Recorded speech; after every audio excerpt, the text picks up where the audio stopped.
After this, we will take a small break. You may have the refreshment and come back. I would like to call upon the stage Yana Sahrabat.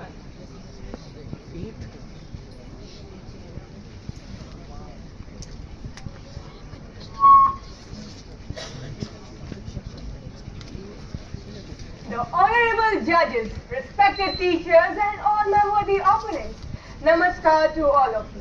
Today I, Yana Shehrawat, representing the Union Territory Delhi, stand before you to present my views upon the topic, the quantum age begins, potentials and challenges.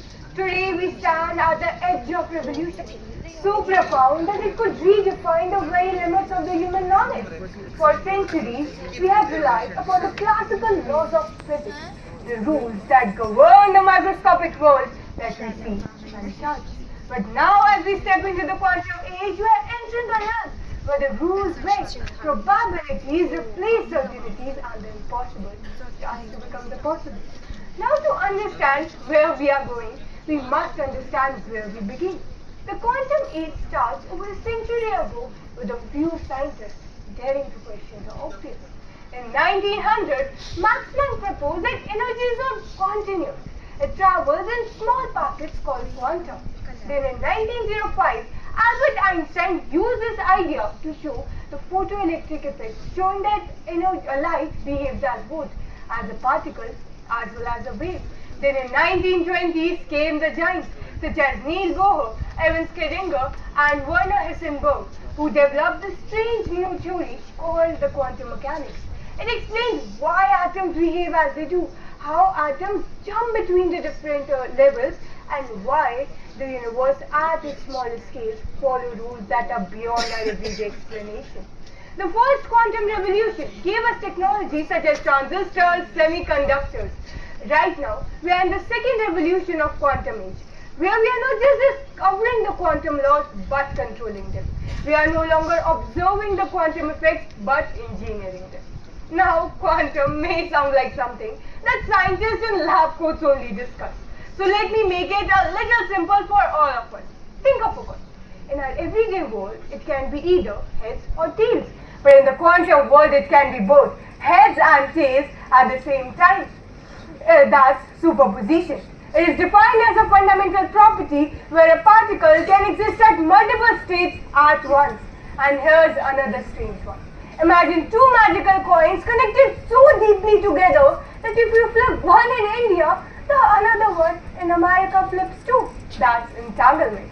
It is defined as a fundamental property where two particles are mysteriously linked no matter how far apart. If that sounds like science fiction, well, so did the internet in the 1960s. But the quantum age is not a science fiction anymore. It is real, it is here, and is evolving faster than ever. At its heart lies the quantum mechanics, the strange but the powerful science of the very small. Classical computer thinks in bits, zeros and ones, but the quantum computer thinks in qubits, zeros, ones, or both at the same time. This allows them to explore multiple possibilities simultaneously. If classical computing is the torch, then quantum computing is the sun. In 2019, Google's quantum processor, Cyclone, solved the problem in 200 seconds, which would take a classical supercomputer 10,000 years.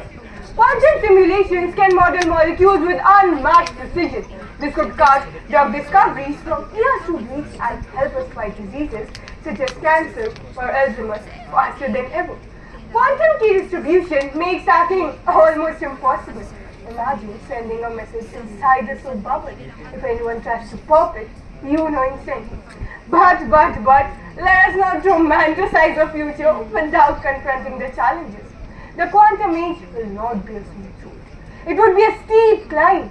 Every great leap in technology carries its shadows with its light. The quantum age is no different. These systems are extremely delicate. They must be isolated from heat, noise and vibrations and often cooled to temperatures colder than the outer space. Quantum technology can lock the door, but it can also break the law protecting our bank accounts, government data and personal records. Whoever first achieves the large-scale quantum computing will have the power to decode the deepest secrets. financial, military, or personal. Without global agreements, the same power that could cure cancer could also crash economies. As with AI, who will decide that how it must be used? Will it be used for private gain or publishing? The governance of this technology will shape our future as much as the science itself. The quantum age won't wait us to be ready. We must act now. Governments, universities, and private companies must collaborate with each other to come over the technical barriers. The benefits should be shared fairly, so quantum age becomes a bridge to the future, not a weapon of the few. In 2023, India introduced the National Quantum Mission in order to promote the quantum computers, make new advanced materials, and to secure our communication system. India has the talent, the youth, and the vision to be a leader in this field. The quantum age is a doorway. Behind it lies a golden era of discovery or a dark age of debate. Whether we step through it with reluctance or wisdom will define the future of our century. The choice is ours. Let us step forward, not with fear, but with courage. Not with selfishness, but as shared purpose, and not as competitors in a zero-sum game, but as partners in building a world worthy of our greatest potential. The quantum age has begun. Its promise is ours to realize, its dangers are ours to prevent, and its future is ours to shape. Thank you, everyone. Thank you, Yana. That was commendable. Over to the jury.